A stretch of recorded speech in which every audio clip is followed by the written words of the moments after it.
किसी को कलमा पढ़ाने में देरी न की जाए, अंजाम कुछ भी हो।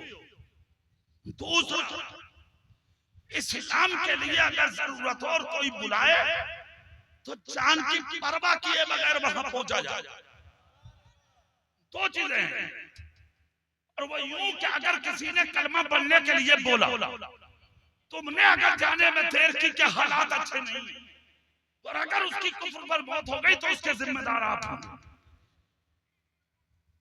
इसी तरह कोई इलाका का दीन पर काबिज होना चाहता है और वो आपका मुंतजिर है, आप नहीं जाएंगे, जिम्मेदार आप हैं। इन दोनों चीजों में जल्दी की जाए। अब सुभान अल्लाह बोले तो बात पूरी करते, जल्दी बोले जल्दी। खत आ गया, रुका आ गया मदीना, उमर को मिला, वक्त शाम का था, अपने गुलाम को बुलाया जो ताबई थे, बुलाकर कहा हमें शाम की तरफ जाना, यानी फिलिस्तीन की तरफ घोड़े का इंतजाम करो। ताकतवर घोड़ा आया, कजाबे डाले, सामान भर दिया, हाथ पकड़ के गुलाम का ऊपर बोले भाई एक शर्त है। कहा क्या? बोले दिन में घोड़े पर तुम बैठोगे और मैं नकेल पकड़ के चलूंगा, रात में मैं बैठूंगा तो तुम नकेल पकड़ के चलो। जोर से बोलो भाई। गुलाम बोला हुजूर शर्त मंजूर है, बस आपकी सोबत की जरूरत है। हाँ चल दिया, चल दिए दोनों। सफर मदीने से शुरू हुआ, फिलिस्तीन पहुंचे। फिलिस्तीन में पहले ही खबर मिल गई कि मदीने से नबी के मुसल्ले का इमाम आ रहा। जोर से बोलो। इत्तेफाक ये हुआ कि जब फिलिस्तीन का सदर गेट करीब था तो सुबह नमदार हो गई, घोड़े का नंबर बदल गया। गुलाम घोड़े पर बैठने के लिए तैयार और उमर फारूक नकेल पकड़ने के लिए तैयार। तो गुलाम ने कदम पकड़ के कहा हुजूर फैसला बदल दें। कहा क्यों? बोले नंबर आपका है बैठने, मेरा है बैठने का, तो आप एक काम करें, मैं नकेल पकड़ के चलता हूँ, आप घोड़े पर सवार हो जाइए। उमर फारूक आजम बोले आज जो मकाम मुझे मिला है तुम इसके बारे में जानते नहीं हो। बैठो घोड़े पर। बैठ गया गुलाम और नकेल पकड़ लिया हजरत उमर फारूक आजम ने। हजारों के बीच में जब पहुंचे तो फिलिस्तीन के लोग भागने लगे, नबी के मुसल्ले का इमाम आ रहा है। तो जो घोड़े पर बैठा था उसकी तरफ भाग रहे थे लोग। एक सफेद दाढ़ी वाला हाथ में किताब ऊंची करके बोला रुको, जिसको अमीरुल मोमिनीन समझ रहे हो वो नहीं है। कहा क्यों? कहा मेरे हाथ में तौरात है, इस तौरात में लिखा हुआ है कि नबी के मुसल्ले का दूसरा इमाम यानी जब इस इलाके में दाखिल होगा तो उसके बदन पर जो कमीज होगी उसमें 17 या 19 तहमत होंगे और उसकी सादगी का आलम ये होगा लकड़ी की खड़ाऊ पैर में होगी, खादी की लुंगी होगी, खादी का कुर्ता होगा, खादी का अमामा होगा और इस अंदाज में दाखिल सदर गेट में होगा कि घोड़े पर सवार गुलाम होगा और नकेल इमाम के हाथ में होगी। अल्लाह अल्लाह इतना सुनना था। फिलिस्तीनी बोले जरा पता तो लो। करीब आके जब गुलाम से पूछा कौन हो, कहा मैं गुलाम। कहा ये कौन है? कहा ये है अमीरुल मोमिनीन। जब कुर्ते के तहमत गिने तो 19 थे, पैर पे देखा तो खड़ाऊ लकड़ी की थी, लुंगी और कुर्ता अमामा देखा तो खादी का था।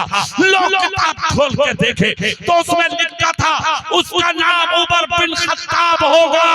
जब पूछा कि नाम क्या है, पता लगा इनका नाम उमर बिन खत्ताब है। जामिया अक्सा और फिलिस्तीन की उमर के दामन में यहूदियों ने डालकर कहा ए उमर पकड़ो दामन, मुनाजरे की जरूरत नहीं है, कलमा पढ़ा के मुसलमान बना लीजिए।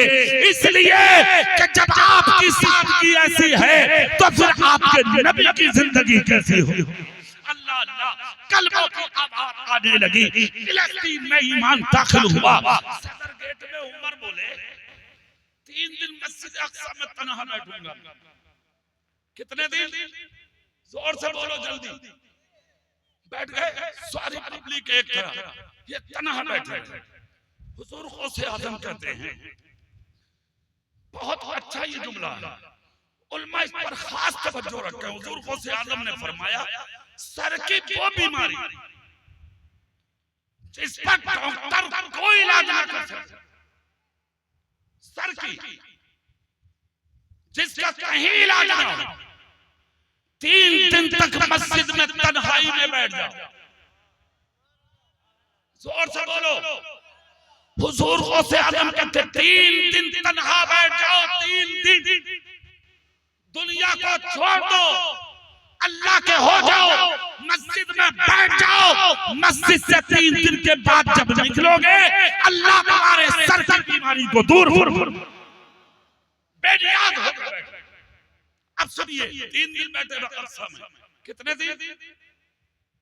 उसी दीवार से लग के बैठे जिससे कभी हालत कुफ्र में जवानी में लग के बैठे, और आज जवानी नहीं बढ़ाता था। उमर फारूक गर्दन झुकी थी, बैठे थे, सामने से एक बुजुर्ग आया, इतने बुजुर्ग, एक हाथ एक कांधे पर, दूसरे के कांधे पर, बगल में झोली, पैर घसीटते हुए आ रहे हैं। उमर के सामने आके खड़े हो गए। चेहरा देखा उमर फारूक का, इस तरह देखा, इस तरह जैसे कोई किताब को पढ़ता हो, कोई मुताला करता हो किताब का। इन्होंने अच्छे से देखा, आंखें खोल के उंगली उठाई, कांपता हुआ हाथ उठा के बोले कि आपका नाम उमर है? पूरी ताकत से जल्दी बोलो, बात खत्म। क्या आपका नाम उमर? इन्होंने गर्दन उठा के कहा, हाँ आपके बेटे हैं। हाँ, उस वक्त हम मक्के से आए, आज कहा कि हम मदीने शरीफ से आए हैं। हाँ, मैं मदीने से आया हूँ।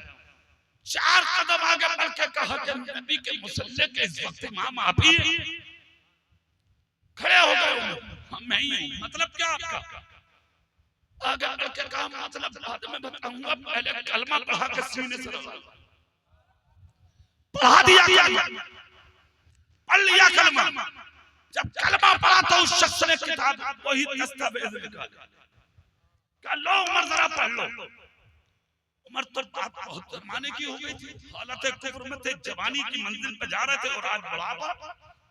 देखा तो उसमें लिखा था कि जब मैं इस इलाके का हाकिम यानी बादशाह बनूंगा तो तुम्हारा टैक्स माफ। और नीचे लिखा था उमर बिन खत्ताब मक्की। आज तो बन गए हाकिम, बादशाहत मिल गई, गवर्नरी मिल गई, हुकूमत का ताज मिल गया।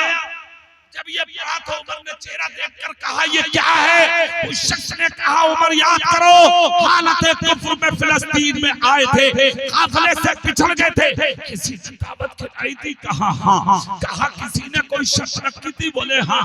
कहा किसी ने दस्तावेज पर कुछ लिखवाया था? बोले हाँ। कहा यही वो दस्तावेज हैं, अब करो ना मां। हजरत उमर बोले जाओ जाओ, तुमसे कोई टैक्स नहीं लिया जाएगा। उस शख्स ने कहा उमर शुक्रिया, मगर जितनी जायदाद और मिल्कियत मेरे पास है, ये सारी जमीनों जायदाद और मिल्कियत ए उमर मैं तेरे नबी के दीन पर कुर्बान कर रहा हूँ। ले उमर ये दस्तावेज तेरे हवाले। उमर खड़े होकर बोले जरा बात तो बता दो, ये सब तुम्हें कैसे इल्म हुआ कि मैं उमर हूँ और इस मंजिल पे आऊंगा? वो शख्स रोने लगा और तौरात निकाल के बोला उमर मैं इस तौरात का हाफिज हूँ, जहाँ जहाँ नबी का जिक्र आता था वहाँ अबू बकर का नाम आता था, वहाँ उमर का नाम आता था। वो ए उमर जब तेरा नाम आता था तो उसमें फिलिस्तीन और शाम का जिक्र आता था। मैंने तुझे आज तक तलाश किया, जो चेहरा किताबों में लिखा था, जो नौइयत लिखी थी, मैं जब किताबों में पढ़ता था तो मैं तलाश करता था, मगर जब मेरी नजर पहले दिन तेरे चेहरे पे पड़ी, मैं उसी दिन समझ गया हो न हो यही खत्ताब का बेटा उमर है। और जो लिखा था वो हक होकर भी रहा। खुदा की कसम कलमा पढ़ा मुसलमान हो गए, जायदाद नबी की उम्मत पर कुर्बान कर दी। हजरत उमर के कांधे पे हाथ रखे उस शख्स ने और हाथ रखकर एक जुमला बोला था, वो सुनो। कहा उमर मैंने तो जो था वो बता दिया, मगर तू बता दे, मक्के के जंगलों में बकरियां चराता था, बकरियां तेरे हाथ न लगती थी तो रात को तेरा बाप खत्ताब तुझे मारता था। आज तू 22 लाख मुरब्बा मील का मालिक, आधी दुनिया का बादशाह बना बैठा है। कसम खा के बता उमर, ये मर्तबे कैसे मिले, ये मकाम कैसे मिले, ये मंजिलें कैसे मिली? जलसे में आने वाले सुन्नियों जुमला सुनो।